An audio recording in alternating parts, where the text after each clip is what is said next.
بسم الله الرحمن الرحیم. دوستان عزیز خوش آمدید به کانال یوتیوب GRScience و سنجش از دور. متخصصین عزیز، ما امروز بالای مبحث Image Change Workflow یکی از بطن‌هایی است که با استفاده از Image Change Workflow ما می‌خواهیم چنج دیتکشن که در یک بعد زمانی بالای یک آبجکت مورد نظر یا بالای یک سطح زمین یا بالای حوادث طبیعی که در یک منطقه رخ میدهد با استفاده از Image Change Workflow ما چنج دیتکشنش مپینگ یا نقشه برداری میکنیم.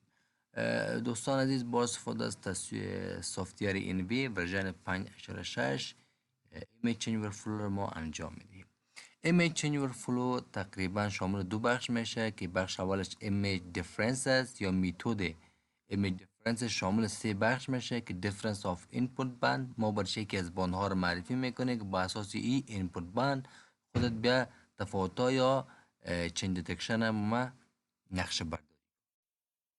بخش دومش از با استفاده فیچر ایندکس ما مثلا در یک ساحه در یک منطقه مثلا سونامی رخ میده، میبینه که مقداری که سونامی رخ داده هدف سونامی آبخیزی است که در یک منطقه رخ میده. زمانی که آبخیزی رخ میده ما با استفاده Difference of Feature Index برش میگیم با استفاده ایندکس NDWI تو بیا تفاوت‌ها رو به ما نقشه برداری. و بخش سومش Spectral Angle Difference است با استفاده از Spectral Angle Difference ها که ما تقریبا شامل 3 میتود دیگه است. مثلا میگیم با استفاده a.PCA یکی از میتودات با استفاده PCA بیا همین دیفرنس ها رو با من برملا که یا MNF هست بعد میتودهای دیگه. بخش دومش Image Transform است که Image Transform دوستان عزیز با استفاده از MNA این میتودای است که Image Transform انجام میده. یک چیز اشتباه شد دوستان عزیز،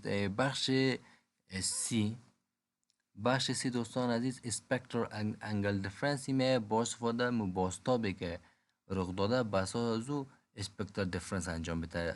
هدف از PCA و m.MNA یه Image Transform. میتود دوم Image Transform با استفاده از میتودهای PCA و m.MNA این میتود انجام میشه. خب دوستان عزیز، عبدالغیر شکوری هستم، تحلیلگر مسائل GIS و سنجش از دور. هر نوع سوال پیشنهاد دوستا باشه با استفاده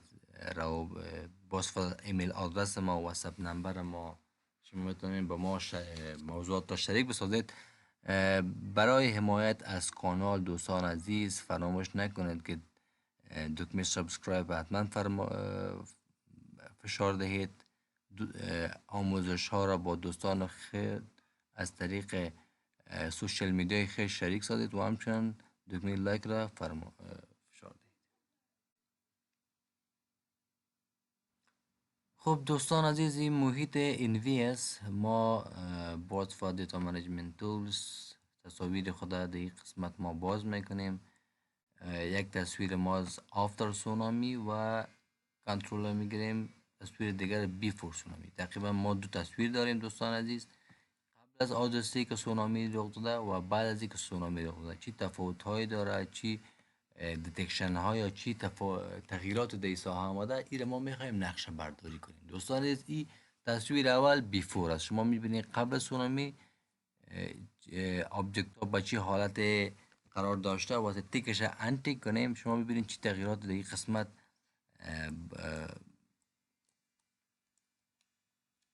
شما ببینید چه تغییرات گسترده بعد از سونامی که رخ داده چه تغییرات گسترده آمده. در قسمت تول باکس ما میگیم Image Workflow Image Change Workflow دبل کلیک میکنیم دوستان عزیز. تایم 1 فایل هدفش از تصویری که قبل از وقوع حادثه باشه، یعنی بیفور است. و در قسمت تایم 2 فایلش تصاویر یا تصویری که بعد از اینکه حادثه رخ داده باشه. بعدا دکمه next پنجره به نام رجیستریشن می دوستان عزیز. قسم شما میفهمید دوستان که این تصاویر ما از یک مکان است توسط یک سنسور یا توسط یک ستالایت ها نقشه برداری شده، هم بیفور سونامیش هم آفتر سونامیش. یعنی این نیاز نداره که ما دوباره به این تصاویر خود زمین مرجع کنیم. و همین خاطر ما دکمه اسکیپ انتخاب میکنیم. در صورتی که اگر تصویر قبل از حادثه و بعد از حادثه توسط سنسورهای مختلف توسط ستالایت های مختلف اگر برداشت شده بود، باز از رجیستریشن ایمیج اتوماتیکلی ما با تک میکنیم و مراحل بعدیش پروسس میکنیم. فعلا اسکیپ با دیفالت انتخاب کرده، بالای دکمه نیکس کلیک میکنیم. خب در این قسمت قبلا در پرزنتیشن گفته بودیم شامل دو میتود از ایمیج دیفرنس و ایمیج ترانسفورم که ما میم در مرحله اول ایمیج دیفرنس انتخاب کرده، در بالای دکمه نیکس کلیک میکنیم. سی میتود داره که دیفرنس آف اینپوت باز تقریبا ما باید چند اینپوت باند ما انتخاب کنیم. تقریبا 4 باند است. ما میگیم که تغییرات گسترده که آمده در باند چندم است؟ در باند 4. دوستان خوب شما بهتر میدونین که زمانی که سونامی رخ داده، دوستان میتونین ببینین که زمانی که سونامی رخ داده این تصویر بیفور سونامی، زمانی که سونامی رخ داده مثلا ساحایی که اگریکلچر از ساحات زراعی چی کرده تحت تخریب قرار داده. به این منظور ما میگیم که به منظوری که خود باندی که مثلا باند 4 NIR است، باندی هستی که زیاد تغییرات در این باند آمده، این انتخاب میکنیم. بعدا باید دکمه نیکس کلیک کرده اپلای ترشولد این میگم نیکس. در این قسمت میگه که سلیکت چینج اور اینترست، میگه کدام موضوعات را برای شما نمایش بتون، تنها اینکریز یا تنها دیکریز یا اینکریز دیکریز. ما میگم هم اینکریز نشان بده هم دیکریز نشان بده. و کدام میتود های ترشولدینگ است؟ سی میتود است که ما مثلا کپلرز است یا اول شما انتخاب میکنیم. با دیفالت میگیم نیکس. بعدا ایره با دیفالت میبانیم، بعدا میگیم دکمه نیکس و ذخیره سازی فعلا انجام میدهیم.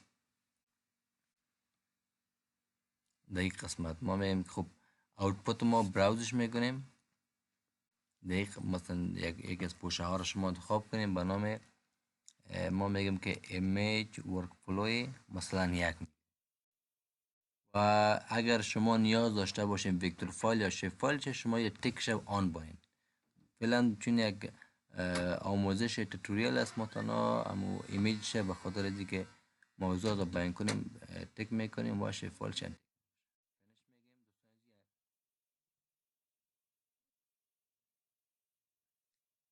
قسمت انجام میشه. خب ما بگیم که می انکلاسیفای شم انتیک شو آردر یا منطق باشه و دو بخش از بیگ اینکریز و بیگ دیکریز. دوستان عزیز ما پن این قسمت انتخاب میکنم. شما میبینین ما فعلا تصویر آفتر انتخاب کنیم. شما ببینید این قسمت ها میگه بسیار تغییرات گسترده آمده. اگر تصویر بیفور ما انتخاب کنیم شما ببینید این قسمت ها قبلا این قسمت ها به این شکل بوده، سایه خاکی بوده، سایه زراعی بوده، سایه مسکونی بوده. زمانی که سونامی رخ میده این قسمت ها را مکمل پوشش آبی میگیره یا رسوبات میگیره و تخریبات خبر. در کل تغییرات که آمده و دو بخش است، یکی بیگ اینکریز و یکی هم بیگ دیکریز. قسمت بیگ دیکریزش تغییراتی که در این قسمت جات آمده به شکل بیان میکنه. دوباره ایمیج چینج ورک فلو، تصویر بیفور سونامی، the browse دومش after سونامی. next میگم دوستان عزیز. مرحله رجیستریشن هم next میگیم. image difference next. بعدا ما میگم feature index. کدام ایندکس ها؟ دو ایندکس هست، یکی ایندی WI water index و vegetation index. ما vegetation index انتخاب میکنیم و بعدا میگیم next.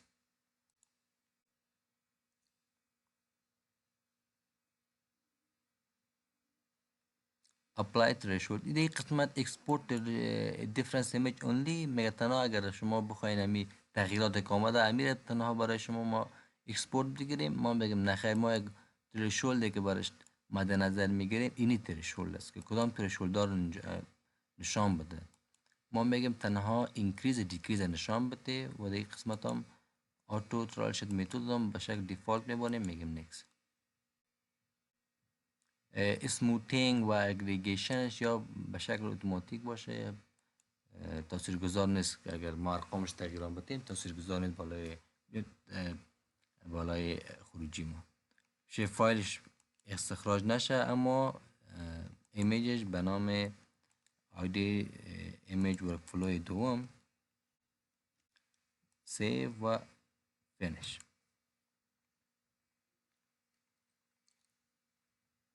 خب دوستان عزیز، ما تصویر قبلی را تصویر ایمیج ورکفلو دو را در قسمت کلاسیس جو کلاسی که برای سیاسی را انکلاسیس میکنیم و در قسمت بیگ اینکریز بیگ دیکریز به این شکل هستند. تغییراتی که به شکل گسترده ای که آمده در قسمت به ما نمایش میده و تغییراتی که تغییرات بزرگی که در قسمت آمده در قسمت است و تغییرات بزرگی که مثلا به شکل مجموعی در قسمت آمده به رنگ سرخ نمایش میده و رنگ آبی تغییرات بزرگی که به وجود آمده، یعنی بیگ اینکریز به شکل آبی است که بسیار تغییرات گسترده آمده و بیگ دیکریز تغییرات بسیار کمی که آمده اما بسیار زیاد است، اما تغییرات نسبت به رنگ آبی بسیار کم در قسمت نمایش میده. خب به شکل میم به مرحله سوم شما انجام میدیم دوستان عزیز. بیفور سونامی، آفتر سونامی، نیکست. رجستریشن شب دیفالت میبانیم، میگیم نیکست. دیفرنس فعلا اسپکترال انگل دیفرنس به شکل باستاب، تغییرات به شکل باستاب ما بیان کن.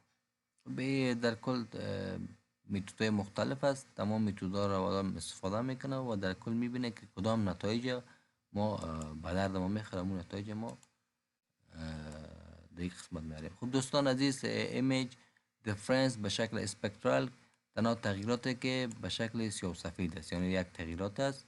این میتودش به دیفالت میگیریم دوستان عزیز. در قسمتی را میگیم نیکست.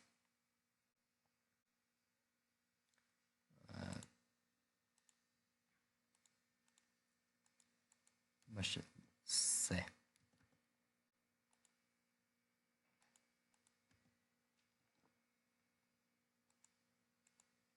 سیو میگیم فینش. خب میتود سومی که استفاده کردیم دوستان عزیز در قسمت باز هم چنان ما انکلاسیفاید انتیک میکنیم، آدر انتیک تغییراتی که آمده بیگ چنجش که آمده، بیگ چنج بسیار مهم است. تغییرات گسترده ای که آمده در کدام ساحات است به رنگ آبی نمایش داده دوستان عزیز. این به شکل میتود هایی که ایمیج دیفرنس ها. باز همچنان ایمیج چنج ورکفلو بالاش دبل کلیک میکنیم، بیفور سونامی رو انتخاب میکنیم، در ایمیج دوم آفتر سونامی رو انتخاب میکنیم، میگیم نیکست. ایمیج رستریشن رو به اسکیپ میکنیم، نیکست.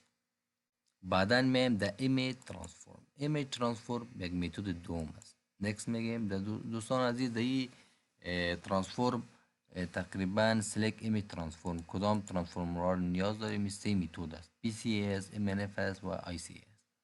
فرق نمیکنه کامش استفاده کنین. PCA را فعلا ما میتونیم انتخاب کنیم، میگیم PCA باشه، نیکست.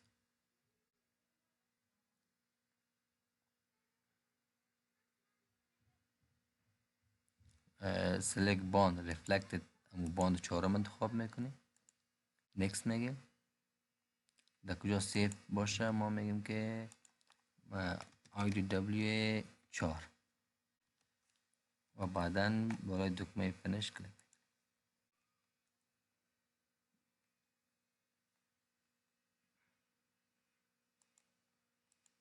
دوستان عزیز شما ببینید PCA انجام شد. ایمیج چین دیتکشن است. در ایمیج چین دیتکشن دوستان عزیز متد PCA. PCA چی میگه؟ میگه تغییراتی که در این قسمت آمده به شکل ریفلکشن از دوستان عزیز، یعنی جایی که رنگ روشنتری داره این مناطق است، محل هایی است که درش تغییرات گسترده به وجود آمده.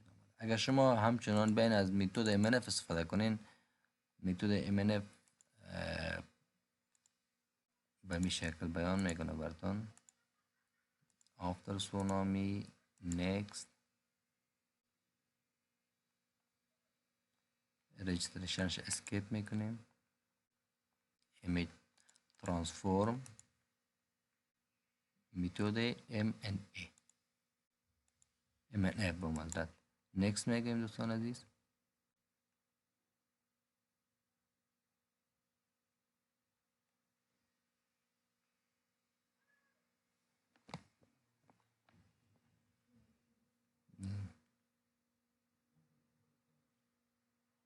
کدام باند؟ دقیقا ما همیشه باند 4 میگیرم در این موضوع، در این سونامی. و مرحله پنجمش هم محل ذخیره‌گاهش و نامش انتخاب میکنیم، سیو فینیش.